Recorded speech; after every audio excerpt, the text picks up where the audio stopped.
मो प्रिय माने प्रभु जीशुଙ୍କ नामरे समस्तଙ୍କୁ अभिनंदन ज्ञापन करूछि। आपण माने केमिति अछंती? प्रभुଙ୍କ प्रिय लोक माने आमे माने जेतेबेले धीरे धीरे आगको बढ़ी थाउ आम मानकर जणे शत्रु जे कि शैतान अटे से आम माननको अनेक दुख कष्ट जंत्रणा समस्या आम मानक जीवन रे आम मानक स्वास्थ्य रे आनी दै थाए। किंतु प्रभुଙ୍କ प्रिय लोक माने परमेश्वरଙ୍କ ठारे तांको वाक्य ठारे आम मानक पई सर्वदा उत्तर रहिछि। परमेश्वर सर्वदा आम मानकु समाधान देबा पई आम मानक समस्या रो उद्धार करिया पई प्रस्तुत रुहंती। किंतु शैतान को देखि ताको भय करी आमे माने केबे मध्य न बंचिबा आवश्यक अटे। एपरि स्थल रे आज ईश्वरଙ୍କ वाक्य आम मानक निमंती कौन कहूछि आसंतु आमे माने ताहा पाठ करिबा। याकूब 4 अध्याय 7 पदरे लिखा जाए, शैतान को प्रतिबाधा कर तहरे से तुमମାନଙ୍କ निकटरू पळाई जिवो।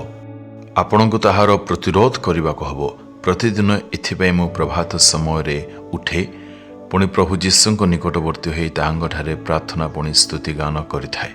प्रभुଙ୍କ लोकमाने आमମାନଙ୍କର जो शत्रु अछि ता संबंध एफिसियो 6:12 रे एहीपरि लेखा जाए, आमମାନଙ୍କ युद्ध मर्त्य विरुद्ध नुहे किंतु आधिपत्य विरुद्ध कर्तापण विरुद्ध एही अंधकारर जगतपति मानक विरुद्ध पुणी आकाश मंडलर दुष्टात्मा मानक विरुद्ध रही। एणु प्रभुଙ୍କ लोकमाने आमମାନଙ୍କ शत्रु को आमे माने निश्चय जानिबा दरकार, ताहार प्रतिरोध करिबा दरकार।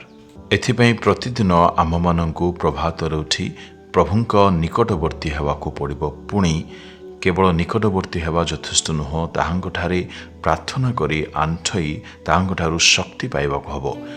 जेहेतु शैतान शत्रु ठारू आमମାନଙ୍କୁ जदि विजय लाभ करिवार अछि तेबे आमମାନଙ୍କର बल ताठारू अधिक हवा बहुत आवश्यक।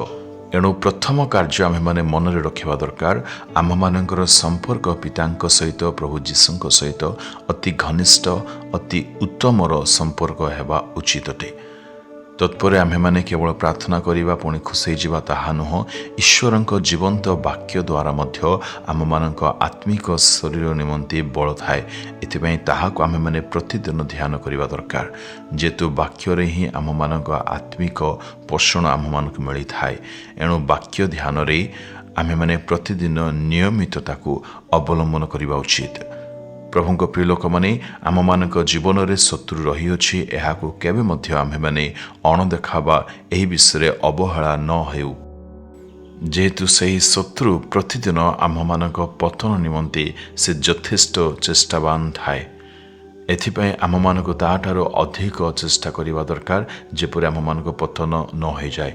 ए पतनरू रक्षा पाइबा निमंते आमମାନଙ୍କୁ सर्वदा तार प्रतिरोध करिबा दरकार। पुणी ता पूर्वरु प्रतिरोध करिबा पूर्वरु आमମାନଙ୍କୁ कुहा जाय अछि आमे माने ईश्वरଙ୍କ सहित संपर्क को सुदृढ़ करिबा को पड़िबो।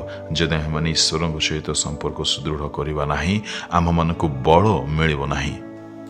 एणु आस आमे माने प्रार्थना करिया। पिता प्रभु तुम हस्ते आमे समर्पित होउछु। आमମାନଙ୍କୁ तुमे विजय प्रदान करिबा पई शक्ति प्रदान करिबा पई क्रूसरे आपणर एकमात्र पुत्रଙ୍କୁ तुमे प्रदान करिथिबार तुमको धन्यवाद करूछि। सेही क्रूसर शक्ति को आम जीवन रे तुमे प्रदान कर, सेही बल को प्राप्त होई शैतान को प्रतिरोध करिया पई सहाय्य कर बोली जीशुଙ୍କ नाम रे मागुछु पिता। आमेन आमेन।